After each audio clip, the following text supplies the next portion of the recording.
hoy cede el paro, pero mañana habrá grandes marchas. El ministro de Hacienda, Mauricio Cárdenas, anunció que si mañana no se llega a un acuerdo con los trabajadores estatales, se reajustará el salario por decreto. Maestros convocan para este martes Gran Toma a Bogotá. Se estima que llegarán 60.000 personas desde diferentes regiones del país. Informe de la Fiscalía revela cómo Odebrecht ingresó al país el dinero que le entregó al ex senador Otto Bula por la Ruta del Sol 2. La Fiscalía General de la Nación solicitó ante un juez que Enrique Guisáiz pague 5 años de prisión y que devuelva $760.000. El gobierno espera un nuevo decreto mediante el cual se reglamentará la creación del fondo a donde irán a parar los bienes de las FARC para reparar a las víctimas. El fiscal general Martínez Neira revela que a las FARC se le han incautado más de $1 billón en bienes ilícitos y lo que se le rastrea vale varias veces más. Alcaldes piden a gobierno claridad sobre futuro de zonas de ubicación de las FARC. Inflación en Colombia sigue cediendo en parte por la estabilización de los precios de los alimentos. Cumbre de comisionado de paz y jefe de las FARC sobre entrega de armas. A control de precios, 132 medicamentos. Análisis sobre la semifinal del fútbol. Vuelven técnicos mundialistas. Suárez a Equidad y Maturana al Caldas. Hoy, 5 de junio, celebramos los 50 años de publicada la obra Cumbre de la Literatura Colombiana, 100 años de soledad. Al final de la misión nos conectamos a través de la literatura desde Zipaquirá, donde nuestro Nobel Gabriel García Márquez se graduó de bachiller. Buenas noches, nuestros secretos de hoy. 1. Cumbre de cacaos para buscar plata en Londres y en Nueva York. Y debut del vicepresidente general en retiro, Óscar Naranjo, como apoyo. 2. Primera despedida al presidente Santos. 3. Los verdes celebran sus primeros 10 años. Y tengo ñapa.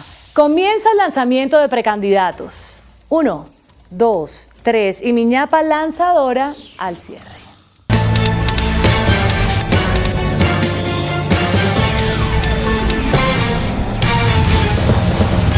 Buenas noches. A esta hora se vislumbra un principio de acuerdo para lograr el levantamiento del paro cívico en Buenaventura, que ya cumple 21 días. Hay acuerdo en 5 de los 6 puntos y solo queda por definir la forma como se financiará el Fondo Autónomo para el Puerto.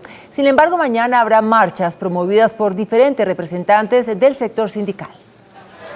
A 21 días de paro cívico en Buenaventura, los representantes del Gobierno Nacional y los miembros del comité organizador han podido concretar avances significativos, como el fondo que permita agilizar inversiones cercanas al 1.5 billones de pesos. Nosotros hemos aceptado la propuesta que nos hicieron los dirigentes del paro cívico de crear un patrimonio autónomo para Buenaventura. Eso requiere hacerse a través de una ley de la República, por esa razón el 20 de julio nos hemos comprometido a presentar un proyecto de ley. Esta oferta de parte del Gobierno Nacional contaría también con recursos de créditos y regalías para inversiones en salud, educación, entre otras. Les hemos planteado algunas fuentes iniciales para financiar ese fondo. Una de ellas tiene que ver con recursos de crédito externo. Ellos están ya estudiando esa propuesta, esperamos que la acepten. Mientras tanto, voceros del Comité del Paro Cívico manifestaron que hasta tanto no se tengan garantías para el sostenimiento del fondo, el paro en la ciudad Puerto continúa. Porque hasta que no haya garantías para que el fondo se sostenga, no podemos levantarlo, porque de igual manera, ¿de qué nos sirve tener un fondo sin dinero? Dentro de las negociaciones se han logrado acuerdos como inversiones en salud por 85.000 millones de pesos, productividad y empleo 53.000 millones, agua y saneamiento básico 251.000 millones de pesos, educación 170.000 millones de pesos. En estos momentos permanecen reunidos ambas partes para definir qué pasará con el acuerdo. Desde Buenaventura, Luz Nelly Riascos, CMI, La Noticia. Mañana termina el plazo para lograr un arreglo directo sobre el reajuste salarial para los empleados estatales. El ministro de Hacienda, Mauricio Cárdenas, advirtió que de no llegarse a un acuerdo, el aumento se hará por decreto. Luego de que este lunes no se llegara a un acuerdo y a un día de terminar el primer plazo para concretar las negociaciones, los trabajadores estatales pidieron una prórroga de 20 días para que se discuta todo el pliego de peticiones. Sin embargo, el ministro de Hacienda anunció que de no concretarse nada mañana, se dará el reajuste salarial por decreto. En este punto el movimiento sindical ha bajado 4 veces su petición Inicialmente hemos pedido el 10,75%. Y una muestra de nuestra voluntad política es que nos hemos bajado del 10,75 al 8,70, mientras que el gobierno sube por la escalera y escasamente está ofreciendo el 0,8% adicional a la inflación causada. Los líderes sindicales solicitan el tiempo, ya que necesitan discutir temas adicionales al incremento salarial. El sector salud está en el punto del incremento salarial, está en el punto de, por ejemplo, hay amenazas de que en algunos territorios están quitando ciertas prestaciones extralegales que hay y las están demandando. Entonces nosotros estamos pidiendo que el gobierno, dentro de las facultades que le da al presidente la ley 4 del 92, dicte un decreto para no seguir con ese riesgo. Los Héroes, La Sevillana y La Boyacá con calle 13 serán los puntos de partida de los trabajadores estatales que marcharán hasta la Plaza de Bolívar. Así es, mañana los educadores realizarán la gran toma de Bogotá dentro del cese de actividades que adelanta el magisterio. A esta hora, delegados del gobierno y los promotores del paro de educadores se reúnen para buscar el levantamiento del cese de actividades. Diana Giraldo está en la Procuraduría, lugar del encuentro. Diana, muy buenas noches. ¿Se vislumbra un acercamiento? Andrea y televidentes, muy buenas noches. Hace aproximadamente 3 horas se volvieron a sentar los maestros, también el gobierno y el procurador, justamente para buscar una solución a este paro que ya completa más de 26 días. Lo que han dicho es que se sentarán a negociar o negociarán mejor hasta la medianoche. El punto más crítico sigue siendo el económico, lo que tiene que ver con la nivelación salarial y las bonificaciones. Nosotros, por supuesto, estaremos muy atentos al desarrollo de estas conversaciones que se adelantan en la Procuraduría, pero lo que sí hay que dejar claro es que pese a esta mesa de negociación, para mañana se mantienen las movilizaciones previstas hacia la capital del país. Los maestros del país se tomarán mañana la capital. 60.000 personas participarán de las movilizaciones. Las concentraciones iniciarán a las 7 de la mañana en 3 puntos: Los Héroes, La Sevillana y la avenida Boyacá con calle 13. Las marchas empezarán a las 9 de la mañana y tomarán la carrera 30, la calle 13 y la avenida Caracas. El destino será la Plaza de Bolívar, a donde esperan llegar a la 1 de la tarde. La de este martes será la movilización más grande del paro de maestros, que ya cumple 26 días. Hoy el procurador entró a terciar en las negociaciones entre los maestros y el Ministerio de Educación. Llegamos con mucho optimismo a ver de qué manera se marca una pauta de diálogo y de negociación. Nosotros insistimos, es importante que FECODE le cuente al país si tiene la intención de levantar el paro. Creemos que después de 3 semanas es el momento de buscar un mediador. Los docentes aceptaron al procurador como facilitador, pero no como mediador. Para nosotros de facilitador entre las partes, porque la Procuraduría no tendría la posibilidad de ser un mediador que nosotros no aceptamos a la luz del decreto 160. Hoy se adelantó en Bogotá un nuevo plantón. Los maestros bloquearon por cerca de 2 horas la calle 26. Muy bien, y en la reunión que se llevó a cabo en el piso 21 del Ministerio Público, también participaron Alfonso Prada, el viceministro de Hacienda, y la ministra de Trabajo. Nosotros estamos muy atentos al desarrollo de este encuentro con el que se pretende conjurar este paro del magisterio. Información en directo que originamos desde el centro de Bogotá. Sigan ustedes con más información en estudio. Diana, gracias. Estaremos muy atentos al posible acuerdo que se logre esta noche. Y también a partir de mañana martes y durante 48 horas, todos los trabajadores de la rama judicial se irán a paro.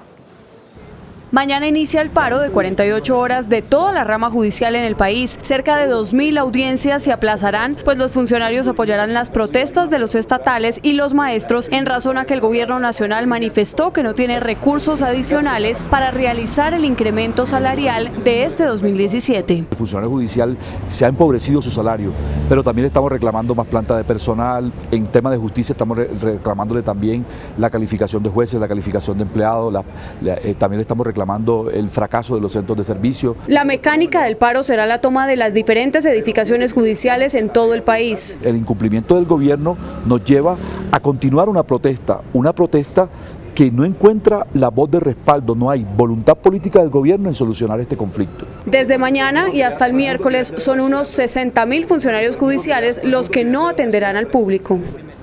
CMI conoció un informe de la Fiscalía que revela los detalles de cómo llegó desde Brasil hasta Colombia un soborno de 4,6 millones de dólares que recibió el excongresista Otto Nicolás Bula para que la firma brasilera Odebrecht lograra la adjudicación de la vía Ocaña-Gamarra de la Ruta del Sol 2. Según señala la investigación de la Fiscalía, el Departamento de Operaciones Estructuradas de Odebrecht destinó el pago de $4,6 millones para el ex senador Otto Nicolás Bula. Ese dinero terminó en 2 cuentas en Panamá. En 2014, más de $500.000 llegaron a 2 cuentas offshore en Panamá de las empresas Helicontinent S.A. y Coast Helicopter Inc. Posteriormente, el dinero llegó al empresario César Hernández, recientemente enviado a detención domiciliaria. Finalmente, el dinero llegó a Otto Bula, como lo explicó a la Fiscalía los exdirectivos de Odebrecht. Funcionarios de Odebrecht, en los cuales hacen una relación de a través de qué sociedades se consignaron los dineros que fueron dirigidos a Otto Nicolás Bula, poniendo de presente el 18 de septiembre de 2014 a Coast Helicopter la suma de $263.679 y el 18 de septiembre de 2014 a través de Helicontinent la suma de $248.376. Se señala que según el señor Decidar Rocha, estos pagos fueron realizados mediante consignación a cuentas de empresas en el exterior indicadas por el señor Otto Bula. El empresario César Hernández es señalado de ser la persona que ayudó a lavar el dinero de Otto Bula, por lo que la Fiscalía le imputó el delito de lavado de activos. En cuanto a Otto Bula, la Fiscalía anunció que le imputará cargos por tercera ocasión, en este caso por el delito de tráfico de influencias. La Fiscalía solicitó ante un juez especializado que condene a 5 años de prisión a Enrique Guisáiz, el empresario que lavó $6,5 millones que Odebrecht pagó en sobornos al ex viceministro Gabriel García Morales. En medio de la audiencia de acusación, la fiscal del caso pidió al juez que Enrique Guisáiz sea condenado a 5 años de prisión y que se le imponga una multa de $760.000. La defensa de Guisáiz solicitó ante el juez que la pena privativa de la libertad que le impongan pueda ser pagada en Barranquilla, pues el acusado tiene todo su arraigo en esa ciudad. La misma se cumpla en la ciudad de Barranquilla. El juez aplazó hasta el 31 de julio para adelantar la audiencia de imposición de la pena en concreto. El empresario cartagenero Enrique Guisáiz aceptó su responsabilidad en los delitos de lavado de activos y enriquecimiento ilícito, pues a través de su empresa Lurion Trading lavó cerca de $6,5 millones que Odebrecht le pagó al ex viceministro Gabriel García para la adjudicación de Ruta del Sol 2 en el 2009. El próximo 31 de julio, el juez séptimo especializado de Bogotá leerá la condena. De otra parte, el ministro de Justicia, Enrique Gil, anunció la expedición de un nuevo decreto para reglamentar la creación del fondo, a donde irán todos los bienes de las FARC, destinados a la reparación de las víctimas y el sostenimiento de los desmovilizados. Tras la polémica que desató el fiscal general Néstor Humberto Martínez sobre el decreto 903 de 2017 sobre el inventario de bienes de las FARC, el ministro de Justicia afirmó que ese decreto no permitirá el lavado de activos al grupo guerrillero. Y no se va a permitir porque es una función y es un deber del gobierno precisamente la persecución del delito. Y lavar activos es un delito. Afirmó que se expedirá un decreto que reglamentará el fondo que administrará los bienes de las FARC. Allí se va a reglamentar un aspecto básico: quiénes son los integrantes del fondo. Que a los guerrilleros hay que darles una renta básica, darles una asignación única de $2 millones y hay que pagarles la seguridad social. Aclaró el ministro que el fiscal podrá aplicar la extinción de dominio en caso de encontrar irregularidades a los bienes de las FARC. El fiscal general Néstor Humberto Martínez reveló que la Fiscalía ya ha incautado bienes a las FARC por valor superior al $1 billón y está detrás de activos ilegales de esa organización que pueden costar varias veces más. El fiscal general Néstor Humberto Martínez aseguró que los acuerdos de paz no legalizaron las fortunas mal habidas de las FARC, por lo que la Fiscalía no para de buscarlas y hasta el momento ha encontrado 3.389 bienes de esa organización. Ya los bienes incautados de las FARC por parte de la Dirección de Extinción de Dominio de la Fiscalía General de la Nación superan el $1 billón,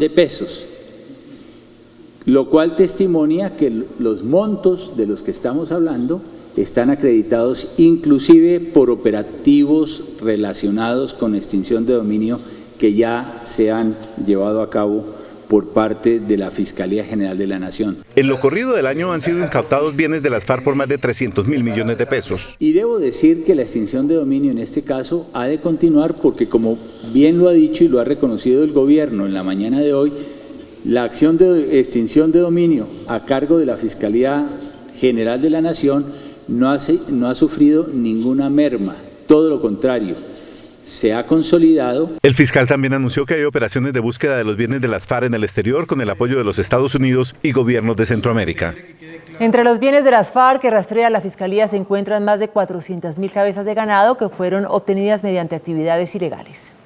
Las investigaciones del ente acusador apuntan a que las actividades con las que las FARC financiaron sus actividades ilícitas en las regiones de Caquetá, Meta y Guaviare tienen que ver con la acumulación y el comercio de ganado. Precisamente el pasado 18 de mayo el ente investigador decomisó 60.000 millones de pesos en bienes a 2 frigoríficos de Cali por presuntos nexos con las FARC y el narcotráfico. Frente a la posesión del ganado por parte de la guerrilla, el presidente de Fedegan señaló que el número de reses sería superior. Las FARC son los mayores tenedores de ganado, porque a lo largo de 30 años de consolidación en determinadas regiones del país, a través del despojo, de la extorsión y del secuestro, vía testaferro, terminaron por consolidar una gran riqueza. En 2016 la Fiscalía incautó 370 bienes relacionados con las FARC, valorados en 481.000 millones de pesos.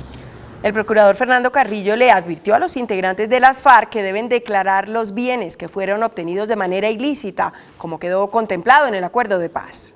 La advertencia de la Procuraduría se produce luego de que la Fiscalía General de la Nación anunciara que tiene un listado de los bienes de la guerrilla. Porque ellos deben saber que hoy no hay nada oculto bajo el sol y que si pretenden ocultar bienes, pues para eso están las entidades de control y que ojalá entreguen una relación verdadera y pormenorizada de todos los bienes que tienen acá y en el exterior. Igualmente el jefe del Ministerio Público calificó como magnífico el anuncio de la Fiscalía frente al rastreo de los bienes de las FARC por más de 1 billón de pesos. Yo espero que toda la información que haya dado el fiscal pues la podamos conocer todos y por supuesto me gustaría opinar al respecto. Yo entiendo que aquí hay un problema de legitimidad del proceso de paz y es que estos señores tienen que entregar los bienes y por eso es una magnífica noticia que la Fiscalía vaya tan adelantada en la investigación de los bienes de las FARC. Las declaraciones de Carrillo fueron entregadas luego de que el jefe del Ministerio Público plantara un árbol en el marco de la conmemoración del Día del Medio Ambiente. Los alcaldes de algunos municipios cercanos a zonas de concentración de las FARC le pidieron al gobierno claridad sobre las fechas durante las cuales operarán estos lugares.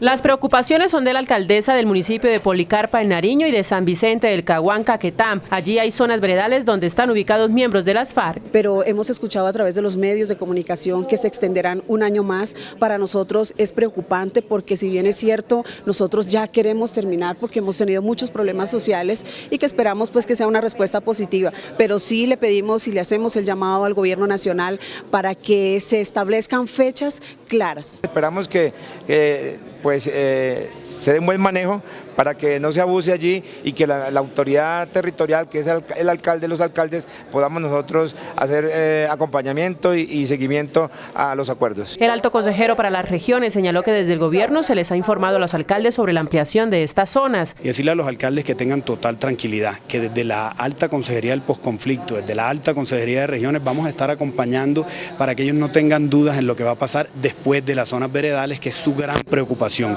Alcaldes firmaron con el gobierno convenios para la intervención y mejoramiento de vías terciarias en zonas más afectadas por el conflicto. Si uno suma, son cerca de 1.500 kilómetros. Y de aquí a diciembre vamos a comenzar a ver no trochas, sino ya caminos de paz, caminos de progreso. En las selvas del Catatumbo tuvo lugar una cumbre entre delegados del gobierno y los máximos jefes de las FARC para garantizar la dejación de armas y la reintegración de los guerrilleros dentro de los nuevos plazos establecidos por las partes. En medio de la tensión que generó la detención del guerrillero Jimmy Ríos, quien tenía suspendida la orden de captura en razón del proceso de paz, y de la amenaza de Rodrigo Londoño alias Timochenko de aplazar la entrega de armas por este caso, se reunieron los delegados del gobierno y las FARC. El comisionado de paz Sergio Jaramillo y el exministro Juan Fernando Cristo viajaron hasta la zona veredal de Caño Indio en Tibú para discutir con las FARC sobre el cumplimiento de los nuevos plazos fijados la semana pasada por las partes. Hablar con el comandante de las FARC, Timochenko, con Iván Márquez y con Pastor Alape sobre el cumplimiento de los próximos 60 días de los compromisos que anunciamos la semana pasada. Las FARC recibieron al gobierno después de que un juez ordenó nuevamente la libertad del guerrillero que generó la discordia. Terminamos reunión FARC-EP y gobierno para asegurar el cumplimiento de los últimos compromisos pactados el 29 de mayo. Las FARC también rechazaron la información entregada por el fiscal sobre el inventario de su fortuna. El Consejo Nacional Electoral abrió un presupuesto de 3.565 millones de pesos para la financiación del partido político que conformen las FARC, una vez se desarmen y desmovilicen los integrantes de esta organización. El presidente del Consejo Electoral, Alexander Vega, expresó que todas las entidades y funcionarios del sector público están en la obligación de apoyar el buen suceso de los acuerdos de paz. Por eso anunció que ya está disponible un presupuesto de 3.565 millones para el partido que van a conformar las FARC. Como gasto de funcionamiento, una cifra de 1.866 millones y para el Centro de Pensamiento y Formación Política que se había acordado, 1.698. Para un total de 3.565 millones. Las autoridades electorales advierten que las FARC no se pueden quedar con bienes mal habidos. Que una vez se conviertan en partido político tienen las mismas obligaciones que otro partido político. Entonces no es correr el riesgo de que si estos activos o esta financiación que tiene se vaya a ocultar, pues pueden correr el riesgo de las investigaciones y de las sanciones que puede tener cualquier otro partido sobre actividades ilícitas en la financiación. Además, el Consejo Electoral va a vigilar para que las circunscripciones de paz que serán creadas por el Congreso serán para las víctimas y no podrá haber candidatos de las FARC ni de los partidos con personería jurídica actual. Entró a operar en Bogotá el primer articulado de Transmilenio 100% eléctrico. Aunque luce igual, este bus es diferente a los demás. Es el primer articulado 100% eléctrico que tiene Transmilenio. Es el primero de este tipo de biarticulados eléctricos totalmente que va a estar operando en el mundo y además va a operar en el sistema más exigente de transporte masivo con base en buses que hay en el mundo. Este bus no contamina, tampoco hace ruido ni vibra, lo que mejora las condiciones de viaje para los usuarios. Entre 2,5 a 3 horas el bus va a recibir una recarga completa y podría hacer prácticamente 13 veces la ruta entre el Portal del Norte y el Portal del Sur. La idea es medir el desempeño de este prototipo para considerar estos buses en la licitación que busca cambiar la flota vieja de Transmilenio. Para reemplazar los buses de fase 1 se abrirá en noviembre de este año. Y en esa licitación podrán participar todas las tecnologías. Este bus se entregó en el marco de la celebración del Día del Medio Ambiente. Las autoridades tratan de establecer de dónde salió un puma que sorprendió a los transeúntes en el centro de Riohacha. El felino ya permanece bajo protección y en los próximos días será liberado en su hábitat. Pánico causó un puma que fue visto en horas de la mañana de hoy en pleno centro de Riohacha. El felino caminó durante varios minutos por varias calles del sector hasta refugiarse en un lote abandonado. Por la peligrosidad que representa el animal, las autoridades ambientales y la policía desplegaron un operativo en la zona para proteger la integridad de los transeúntes y controlar al felino. El director de la Corporación Ambiental de La Guajira descartó la versión que el animal estaba siendo domesticado e indicó que se adelantan las investigaciones para determinar por qué huyó de su hábitat natural. Y lo que estamos investigando es que pudo haber sido que se haya venido a través de el río Ranchería, toda vez que el río tiene agua, tiene comida y es un corredor directo hacia el Cerro Bañadero donde ellos tienen su hábitat natural. El director de la Corporación Ambiental de La Guajira añadió que el felino se encuentra en perfectas condiciones y que luego de realizarle algunos exámenes será dejado en libertad en su hábitat natural. Por su parte, habitantes de Riohacha que transitaban por el sector expresaron su asombro al observar cómo el felino se paseaba por la zona céntrica de la ciudad. A esa hora había transitando mucha gente que sale a trotar y todo por aquí por la calle, por la avenida Primera, y pues le causó a más de uno pavor y asombro ver ese animal por aquí deambulándose. En este momento el puma con color se encuentra en el Centro de Atención Faunística de La Guajira, donde se le realizan los respectivos exámenes para confirmar que su estado de salud sea perfecto. Un hombre armado ingresó a un complejo de oficinas en la ciudad de Orlando, en Florida, y asesinó a 5 personas. El hecho no ha sido conectado con ninguna organización terrorista. La policía del condado de Orange, en la ciudad de Orlando, confirmó que un hombre que fue despedido en abril asesinó a 5 excompañeros e hirió a otras 7 personas en un edificio de oficinas antes de suicidarse. The individual was armed with a handgun and a knife this morning. There's no indication that he used a knife on any of the victims, but shot 5 innocent people this morning and then turned the gun on himself and killed himself. El atacante era un ex trabajador de una empresa local y portaba un arma automática y un cuchillo. La policía explicó que hace 3 años oficiales de la zona acudieron al lugar por un llamado de emergencia relacionado con un incidente de violencia laboral que involucró al mismo sujeto. Sin embargo, explicó que este ataque no tendría relación con terrorismo. At this time, we have no indication that this subject is a member of any subversive type organization. We have no indication that this subject is a participant in any type of terror organization. El tiroteo se presentó a pocas cuadras de la discoteca Gay Pulse, donde hace un año ocurrió una masacre que dejó 49 personas acribilladas. La inflación en Colombia sigue cediendo. En mayo creció 0,23%, cifra menor al 0,51% registrado en el mismo periodo del año anterior. La inflación en Colombia se ubicó en mayo en 0,23%, tasa menor a la registrada en igual periodo del año anterior de 0,51%. De esta manera, en el año corrido, el índice de precios al consumidor registró 3,23% frente al 4,60% de hace un año y en los 12 meses se sitúa en niveles del 4,37%. La disminución de la inflación en su comparativo con 2016 es como consecuencia de la estabilidad y la caída en los precios de los alimentos. La variación pasó de 0,46% a 0,07%. Esto nos da una tendencia a disminuir los precios de los alimentos y los comportamientos son los normales. El dirigente considera que la inflación continuará cediendo en el segundo semestre del año si no hay efectos negativos por el paro en Buenaventura. A pesar de todo ha habido buena oferta, porque acuérdense que por Buenaventura lo que más entra es el maíz. El 80% del maíz es importado, pero esto va a alimentos balanceados que van a avicultura, porcicultura y ganadería de leche especializada. Los analistas esperan que la inflación se acerque al rango meta del Banco de la República entre el 2 y el 4%. La inflación va a seguir cediendo y nos va a llevar a que el banco le permita por lo menos 2-3 meses más de baja en tasas de interés. Y eso va a llevar a que al final del ejercicio pues, se traduzca en un mayor consumo. Los sectores de vivienda y salud subieron en mayo, pero en menor proporción a lo registrado en 2016. El gobierno anunció que someterá al régimen de control de precios a 148 medicamentos utilizados en su mayoría para el tratamiento del cáncer. Con el control de los 148 medicamentos, el sistema de salud busca ahorrar cerca de 300.000 millones de pesos al año. En la extensa lista figuran medicamentos para el cáncer, el hiperparatiroidismo, la endocarditis, la meningitis, la enfermedad del Gaucher, la esclerosis múltiple, entre otras que resultan tener una alta demanda. Para la selección de estos medicamentos, el Ministerio de Salud evaluó los precios de las moléculas que ingresaron al sistema colombiano entre 2007 y 2017, los cuales no estaban bajo control. La circular estará publicada hasta el próximo 20 de junio, fecha en la que se recibirán los últimos comentarios. El superintendente de Salud, Norman Julio Muñoz, dio instrucciones a las EPS y a las IPS para garantizar la atención integral a las víctimas de minas antipersona. La atención prehospitalaria, de urgencia, la asistencia médica y quirúrgica y la rehabilitación funcional posterior son los servicios que se le deben garantizar a las víctimas de minas antipersonal. Estamos impartiendo las instrucciones a las EPS, a las IPS y a las Secretarías de Salud Departamental con el propósito de que no hayan ni barreras de acceso ni dificultades en la continuidad y en la adecuada atención de la población que es víctima con este tipo de situaciones.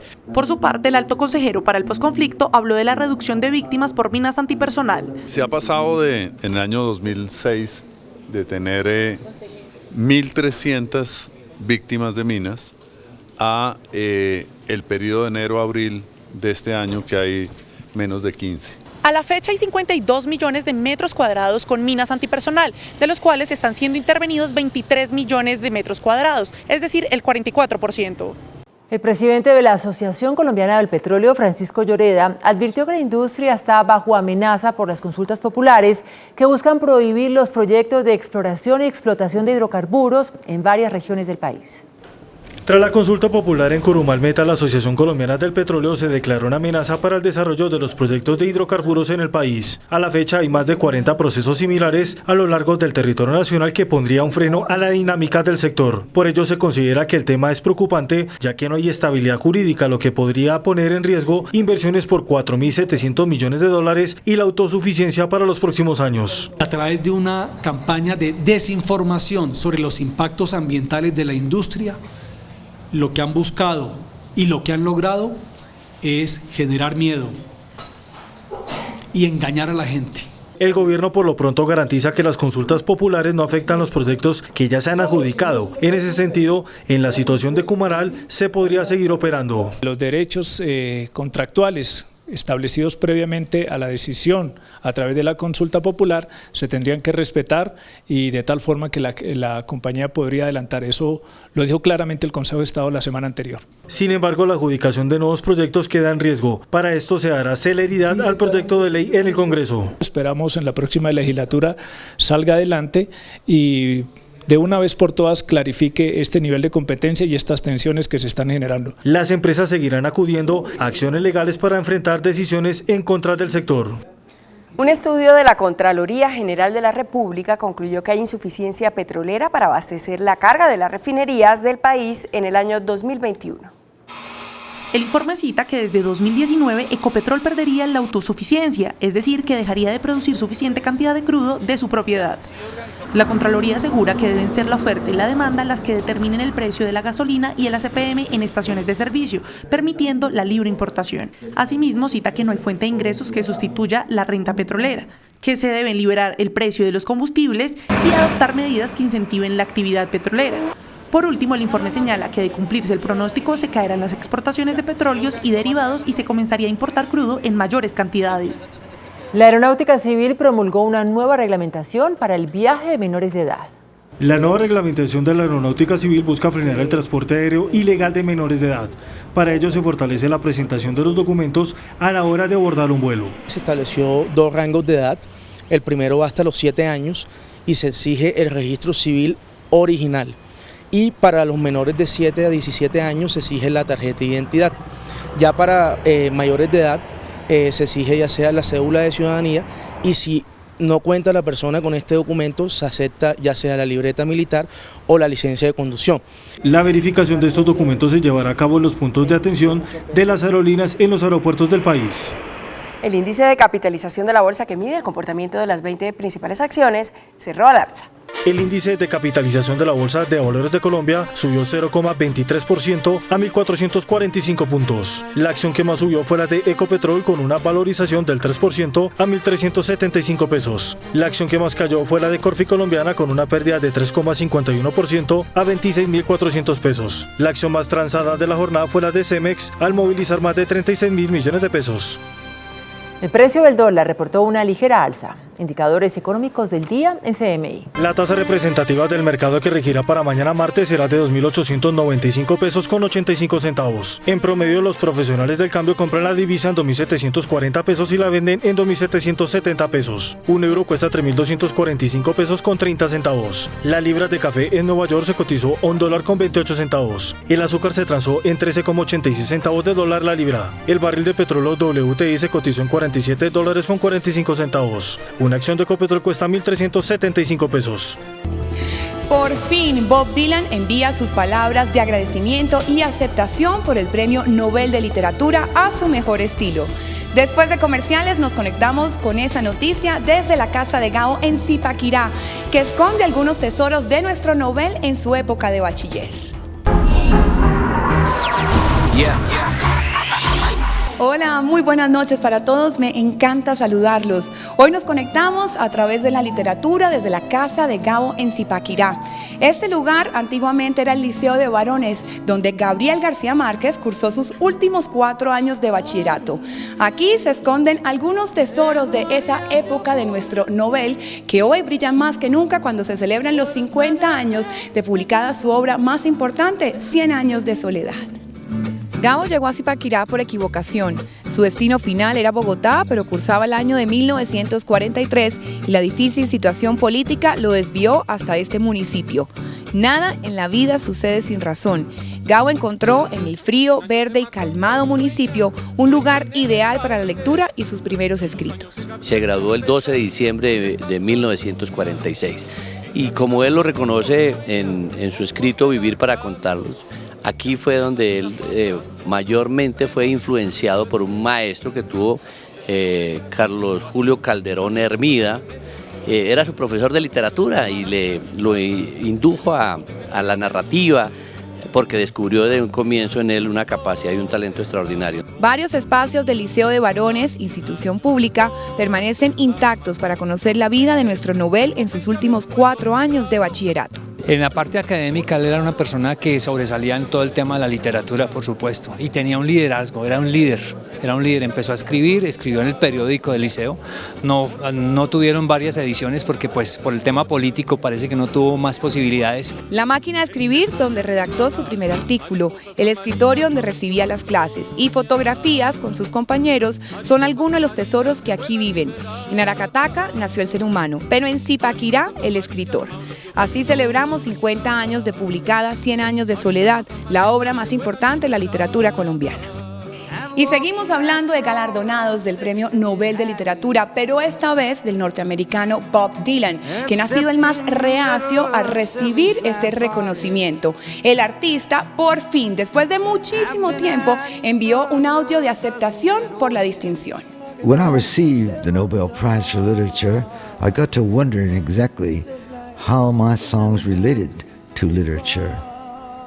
I wanted to reflect on it and see where the connection was. I'm going to try to articulate that to you, and most likely it will go in a roundabout way. But I hope what I say will be worthwhile and purposeful. Este es uno de los apartes de los 27 minutos que dura el discurso de aceptación de Bob Dylan como Premio Nobel de Literatura.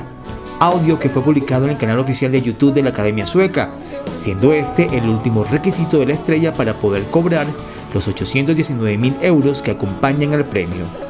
Esta condición era la más necesaria que el músico debía cumplir.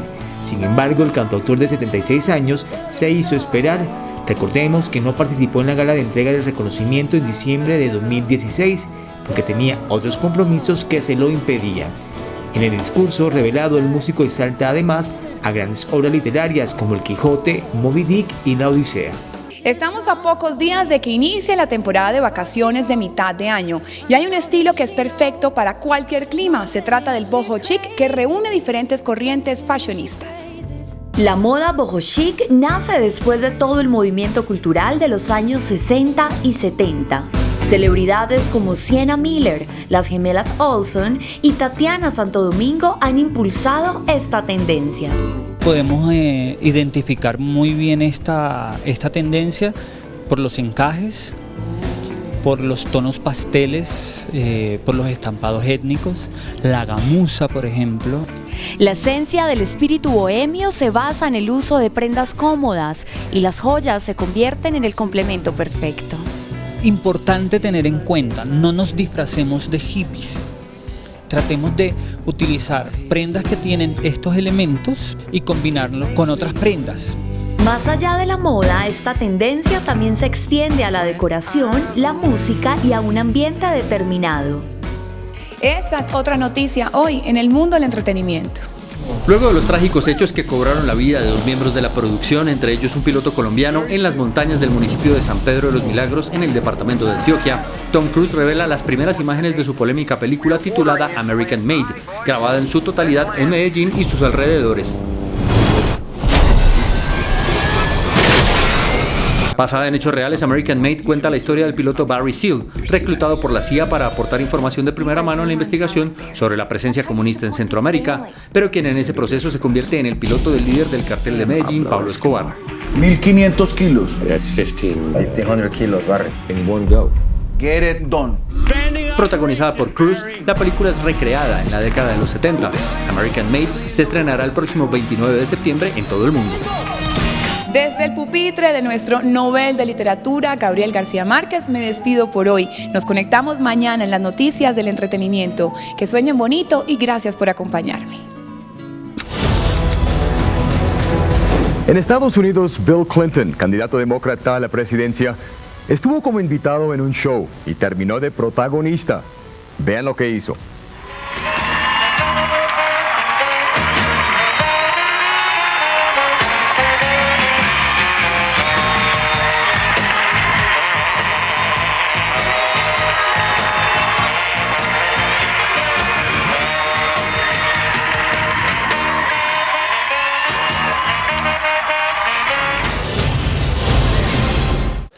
Después de la pausa, nuestros secretos de hoy.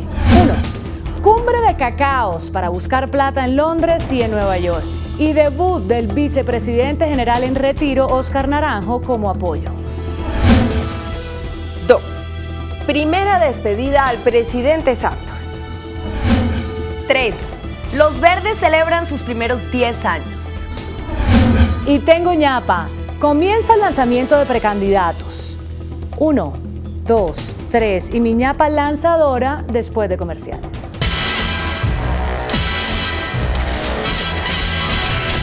Nuestros secretos de hoy. 1.